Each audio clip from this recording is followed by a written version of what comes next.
Hello बच्चों, कैसे हो आप सभी। मैं आशा करता हूँ कि आप सभी स्वस्थ होंगे, मस्त होंगे और आपकी पढ़ाई भी बहुत बेहतरीन तरीके की चल रही होगी।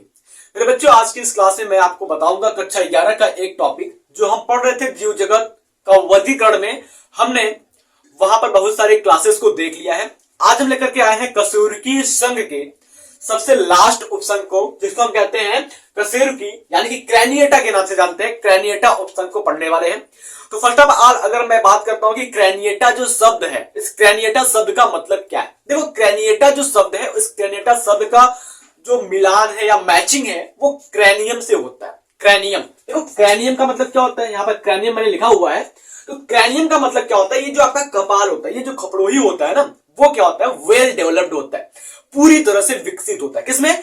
क्रैनिएटा संघ, क्रैनिएटा उपसंघ के जंतुओं में जो क्रैनियम होता है, उनका जो मस्तिष्क होता है, कपाल जो होता है, वो पूर्ण रूप से विकसित होता है। इस वजह से हमने इसको क्रैनिएटा यानी कि क्रैनियम का नाम दिया। अगर इसमें हम कुछ बातें और आपको बताएं तो इसमें क्या होता है, अस्पष्ट सिर होता है तथा सुविकसित मस्तिष्क उपस्थित होता है। किसमें? उपसंघ क्रैनिएटा में क्या होता है, जो सिर होता है वो अस्पष्ट होता है, मस्तिष्क क्या होता है, सुविकसित होता है यानी कि पूरी तरह से विकसित होता है। मस्तिष्क अस्थियों एवं उपास्थियों से मिलकर के बने होते हैं और ये क्या होते हैं, एक बॉक्स का निर्माण करते हैं जिसको हम कहते हैं कपाल। इतना बात समझ में आया। आगे अगर हम बात करते हैं, जो आपका क्रैनिएटा उपसंघ है, इस क्रैनिएटा उपसंघ को दो प्रभाग यानी कि दो डिवीजन में क्लासिफाई किया गया है, दो डिवीजन में बांटा गया है। तो अगर हम बात करते हैं इसको दो डिवीजन में जो बांटा गया है वो किसके बेसिस पर बांटा गया है, किस आधार पर या क्या जरूरत पड़ी, इसको दो प्रभागों में, दो डिवीजन में बांटा गया। सबसे पहले अगर हम बात करते हैं तो यहां पर जो जबड़े हैं और इसमें कुछ जो अंग होते हैं वो जोड़ीदार होते हैं, और उस जोड़ीदार अंगों के कारण और जबड़ों के कारण इनको दो प्रभाग में बांटा गया है। पहला जो प्रभाग है वो है आपका एगेंथा और दूसरा जो है नैथोस्टोमेटा। अगर हम बात करते हैं तो यहां पर थोड़ा सा लिखने का जो सीक्वेंस है वो मैंने आगे पीछे कर दिया है। तो पहला जो है आपका एगेंथा है और दूसरा क्या है, नैथोस्टोमेटा। अब अगर हम बात करते हैं जो प्रभाग अग्नैथा है, इस प्रभाग अग्नैथा को अग्नैथा क्यों कहते हैं, इसके पीछे का रीजन क्या है। तो अगर हम बात करते हैं जो अग्नैथा है ना, ये सबसे प्राचीन और निम्न कोटि के कशेरुकी होते हैं। यानी कि बात करते हैं जो आपका डिवीजन अग्नैथा है, इसके अंदर क्या होता है, सबसे प्रिमिटिव टाइप के ऑर्गेनिज्म जो होते हैं और सबसे निम्न कोटि के जो कशेरुकीय जंतु होते हैं उनको रखा गया है आपके डिवीजन अग्नैथा में। और अगर हम इसकी बात करते हैं, थोड़ी सी कैरेक्टर की बात करते हैं, तो इसमें जो पृष्ठरज्जु होती है जिसको हम नोटोकार्ड कहते हैं, ये लाइफ लॉन्ग टाइम के लिए क्या होता है, पाया जाता है, यानी कि पूरे जीवन भर पाया जाता है। पृष्ठरज्जु अगर बात करते हैं तो ये अल्प विकसित होता है, पूरी तरह से विकसित तो नहीं होता, लेकिन जिसमें पृष्ठरज्जु पाए जाते हैं, जो भी पाए जाते हैं वो अर्ध विकसित होते हैं।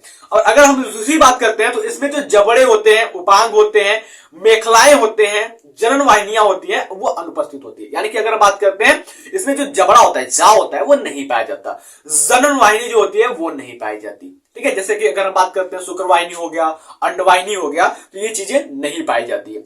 उसके बाद अगर हम बात करते हैं इनका जो शरीर होता है वो अग्र छोर पर क्या होता है, स्थित होता है। ठीक है, इनका शरीर जो होता है, मुख जो होता है, इनके शरीर में जो मुख होता है, हमारे क्या होता है, मुख क्या है, आगे की ओर है ना, कि किसी प्रकार से इनके शरीर में जो मुख होता है, माउथ होता है, वो क्या होता है, अग्र छोर पर स्थित होता है। ठीक, अगर हम बात करते हैं नैथोस्टोमेटा की, तो नैथोस्टोमेटा में क्या होते हैं, ये विकसित प्रकार के क्रैनिएटा है, विकसित प्रकार के कशेरुकी है। इनमें जबड़ा जो होता है वो विकसित होता है। ठीक है, वयस्क में क्या होता है, यहां पर कशेरुक दंड पाया जाता है। पृष्ठरज्जु अस्थायी नहीं होता है, पृष्ठरज्जु क्या होता है, अस्थायी नहीं होता है, वो आगे चल करके गायब हो जाता है। लेकिन अगर हम बात करते हैं कशेरुक दंड, ये वाला जो रीढ़ की हड्डी होती है ना, इसमें क्या होती है, अस्थायी होती है, पूरे जीवन पर्यंत इसमें पाई जाती है। दूसरी बात अगर हम बात करते हैं तो यहां पर आपका जो मुख होता है वो गोल नहीं होता है। ठीक है, गोल नहीं होता है। अगर हम बात करते हैं यहाँ पर जबड़े पाए जाते हैं, गमन हेतु जोड़ीदार उपांग पाए जाते हैं।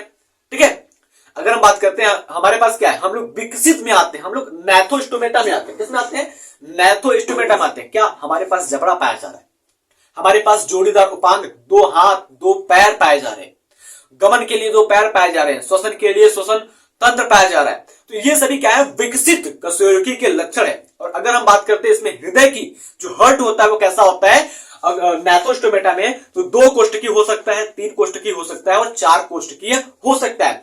विशेषकर अगर हम 4 कोष्ठकी की बात करते हैं, जो 4 कोष्ठकी का हृदय पाया जाता है वो हम लोगों यानी कि मनुष्यों में पाया जाता है। 2 कोष्ठकी की बात करते हैं तो 2 कोष्ठकी का जो हृदय होता है वो मछलियों में पाया जाता है। ठीक है। और इसके बाद अगर हम 3 कोष्ठ की हृदय की बात करते हैं तो वो मेढक में पाया जाता है। तो हमने बता दिया ना कि जो नैथोस्टोमेटा है, नैथोस्टोमेटा में क्या क्या रखा गया भाई, नैथोस्टोमेटा में आपको मछलियों को रखा गया है, मेढक को रखा गया है और हम लोगों को रखा गया है। इसलिए तो ये कह रहा है कि नैथोस्टोमेटा में 2 कोष्ठ की, 3 कोष्ठ की, 4 कोष्ठ की हृदय पाए जाते हैं। दूसरी बात अगर हम बात करते हैं इसमें जो श्वसन होता है वो क्लोम यानी कि बात करते हैं गलफड़ों के द्वारा और फेफड़ों के द्वारा होता है। किसमें? नैथोस्टोमेटा डिवीजन के जंतुओं में। इतनी बातें समझ में आई? चलिए आगे की ओर चलते हैं।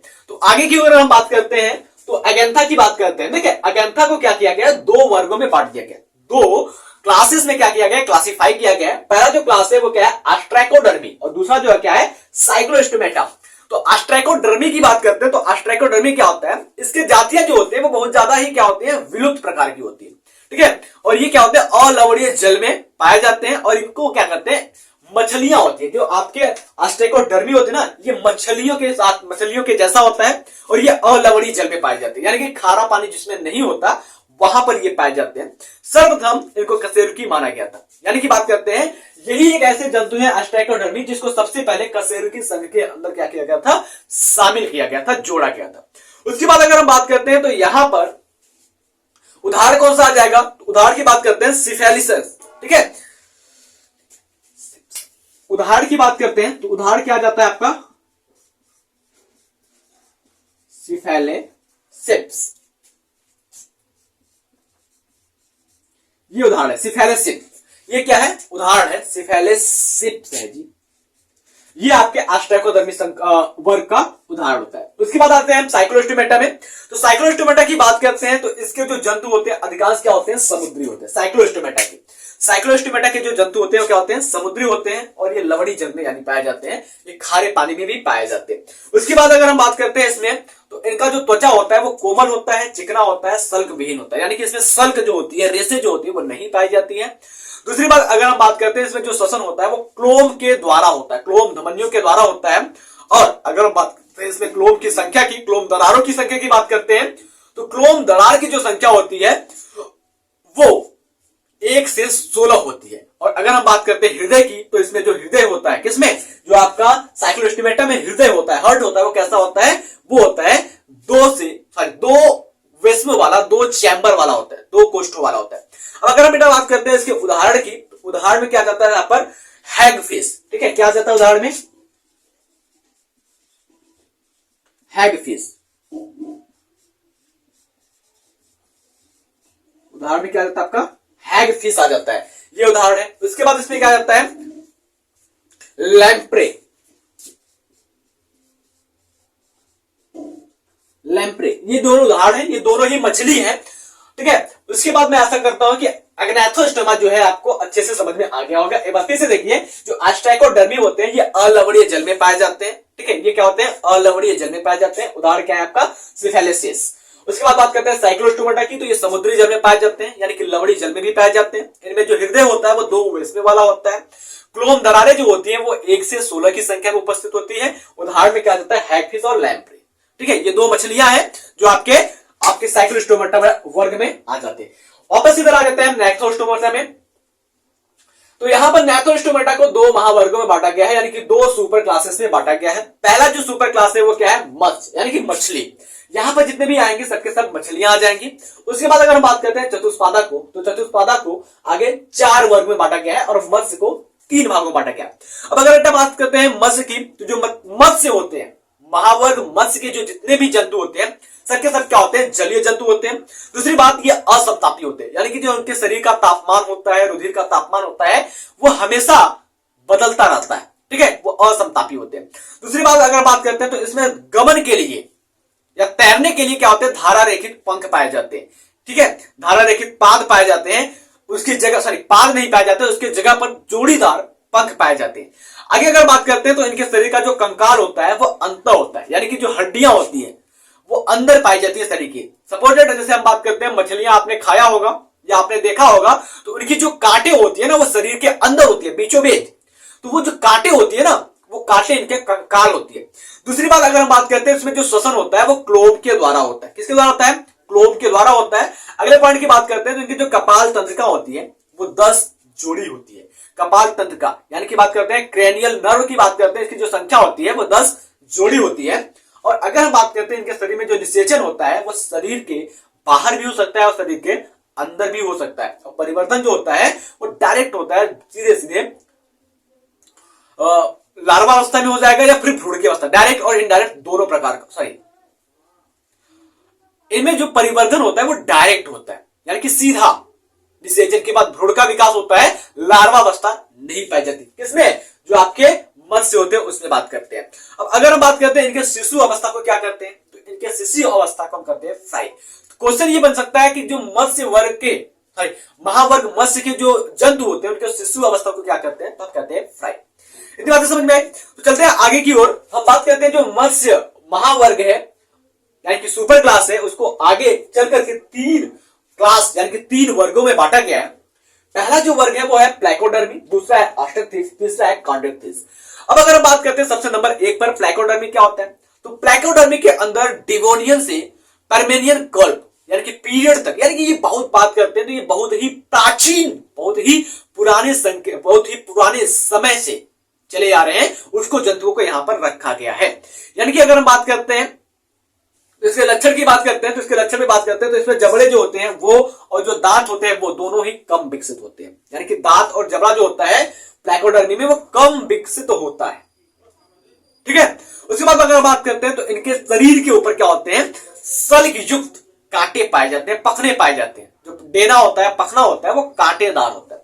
उसके बाद आते हैं हम ऑस्ट्रक्टिस में। ऑस्ट्रक्टिस में क्या होता है, तो ये जो जंतुएं होते हैं ना, ये मछली होती है और इसके अंदर जो कंकाल होता है वो अंतः कंकाल होता है, अस्थियों का बना होता है। और अभी तक इसमें लगभग 25,000 जातियों की खोज की जा चुकी है। कितने? 25,000 जातियों की खोज की जा चुकी है, इसको इसमें रखा जा चुका है। अब अगर इससे समान लक्षण की बात करते हैं तो इस वर्ग में क्या आते हैं, सभी प्रकार के मछलियों को रखा गया है। जितने भी मछलियां होती हैं वो आपके ऑस्ट्रक्टिस में रखी गई है। उसके बाद अगर हम बात करते हैं इसमें जो मुख होता है वो सिर यानी कि आगे की ओर स्थित होता है। दांत और जबड़े जो होते हैं वो उपस्थित होते हैं, विकसित होते हैं। इतनी बातें समझ में आई। अब अगर हम बात करते हैं आपके कार्डियोक्थिस की, तो कार्डियोक्थिस में क्या होता है उसको भी देख लेते हैं। देखो, कार्डियोक्थिस की अगर बात करते हैं तो कार्डियोक्थिस में अभी तक लगभग 600 जातियों का ज्ञात हो चुका है। 600 प्रकार के अलग अलग जातियों को कार्डियोक्थिस में रखा गया है। इसके अगर हम सामान्य लक्षण की बात करते हैं तो ये अधिकांशतः क्या होते हैं, समुद्री होते हैं, समुद्री जल में पाए जाते हैं, बड़े बड़े समुद्र में पाए जाते हैं। दूसरे लक्षण की बात करते हैं तो यहाँ पर पृष्ठरज्जु जो होता है वो वयस्क के अंदर यानी कि जो एडल्ट होते हैं वहां पर उपस्थित होता है। अगले अगर हम बात करते हैं तो इनके शरीर पर प्लेकाइड सल्क का बना बाह्य कंकाल पाया जाता है। ठीक है, प्लेकाइड नाम का एक पदार्थ होता है, उसका बना हुआ इनके शरीर पर सल्क पाया जाता है जो शरीर के ऊपरी सतह पर होता है। उसके बाद अगर हम बात करते हैं तो इसमें क्लोम, चाप तथा क्लोम द्वारों के द्वारा क्या होता है, श्वसन होता है। और इसकी संख्या जो होती है वो 5 से 7 जोड़ी पाई जाती है। कौन? क्लोम द्वार जो होती है उसकी संख्या 5 से 7 जोड़ी पाई जाती है और जिसके द्वारा ये श्वसन की क्रिया को करते हैं। अब अगर हम बात करते हैं तो ये उत्सर्जन के रूप में किस पदार्थ को बाहर निकालते हैं? कौन? कार्डियोक्थिस जो होते हैं वो उत्सर्जन के रूप में यूरिया को बाहर निकालते हैं। इस प्रकार से हम कर सकते हैं कि ये यूरियोटेलिक जंतु है। अगले अगर हम बात करते हैं, अगला लक्षण क्या हो जाता है, तो ये एक लिंगी होते हैं यानी कि इसमें नर और मादा अलग अलग होते हैं। निषेचन मादा के शरीर में होता है। इस प्रकार से हम कर सकते हैं कि जो निषेचन की प्रक्रिया होती है कैसे होती है, अंतः होती है। एग्जाम्पल की बात करते हैं तो इसके अंदर जो एग्जाम्पल आता है वो टारपीडो आता है। क्या आता है? टारपीडो। ठीक है, चलिए अगर हम बात करते हैं यहां पर चतुष्पादा की बात करते हैं तो टेट्रापोडा जिसको हम कहते हैं, चतुष्पादा में 4 वर्गों में बांटा गया चतुष्पादा को। तो नाम से पता चल रहा है चतुष्पादा। चतुष का मतलब क्या होता है? 4, पादा का मतलब पैर। तो ऐसे जंतु जिसमें 4 पैर पाया जाए उसको हम चतुष्पादा कहते हैं। चतुष्पादा को हम क्या करते हैं, आगे 4 वर्गों में डिवाइड कर देते हैं, 4 वर्गों में बांट देते हैं। सबसे पहला वर्ग जो आता है वो आपका उभयचर आता है। उभयचर की बात करते हैं तो ऐसे जंतु जो जल और स्थल दोनों पर रहते हैं उसको हम उभयचर कहते हैं। ठीक है, इसमें अगर हम बात करते हैं विशेषकर आपके मेढक आ जाते हैं। ठीक है, तो हम अगर बात करते हैं तो इस वर्ग में क्या हुआ है, अभी तक 3400 यानी कि 3400 जातियां विद्यमान हैं। किसमें? उभयचर वर्ग में। अब अगर हम बात करते हैं उभयचर के समान लक्षण की, तो समान लक्षण क्या हो जाएगा, ये प्रथम असमतापी जंतु होते हैं। यानी कि उभयचर जो है ये सबसे पहले खोजे जाने वाले असंतापी जंतु है, यानी कि इनके जो रुधिर का ताप होता है वो क्या होता है भाई, निश्चित नहीं होता। दूसरी बात अगर हम बात करते हैं तो इसमें बाह्य कर्णपल्ल नहीं पाए जाते। जैसे अगर हम बात करते हैं हमारे कान में ईयर पिन्ना होते हैं ना, वो नहीं पाए जाते, ठीक है, मेढक में, यानी कि बात करते हैं उभयचर में। तो क्या पाया जाता है, ये कैसे आवाज को सुनते हैं, तो इनमें बाह्य कर्णपल्ल की जगह या कान की जगह पर थैम्पम पाया जाता है, जिसकी वजह से ये ध्वनि को सुनते हैं, महसूस करते हैं। उसके बाद अगर हम बात करते हैं तो जो मेढक होते हैं वो जल में भी पाए जाते हैं और स्थल पर भी पाए जाते हैं। उभयचर की बात करते हैं वो जल और स्थल दोनों पर पाए जाते हैं। एक एग्जांपल आपका बहुत फेमस है, वो मेढक है। मेढक की बात करते हैं तो मेढक में जो श्वसन होता है वो क्लोब के द्वारा भी होता है, फेफड़े के द्वारा भी होता है, ठीक है। जितने भी उभयचर होते हैं उसमें बात करते हैं जो श्वसन होता है वो क्लोब और फेफड़े दोनों के द्वारा होता है। लेकिन मेढक की बात करते हैं तो मेढक के पास एक विशेष क्षमता होती है जो श्वसन त्वचा के द्वारा भी करता है।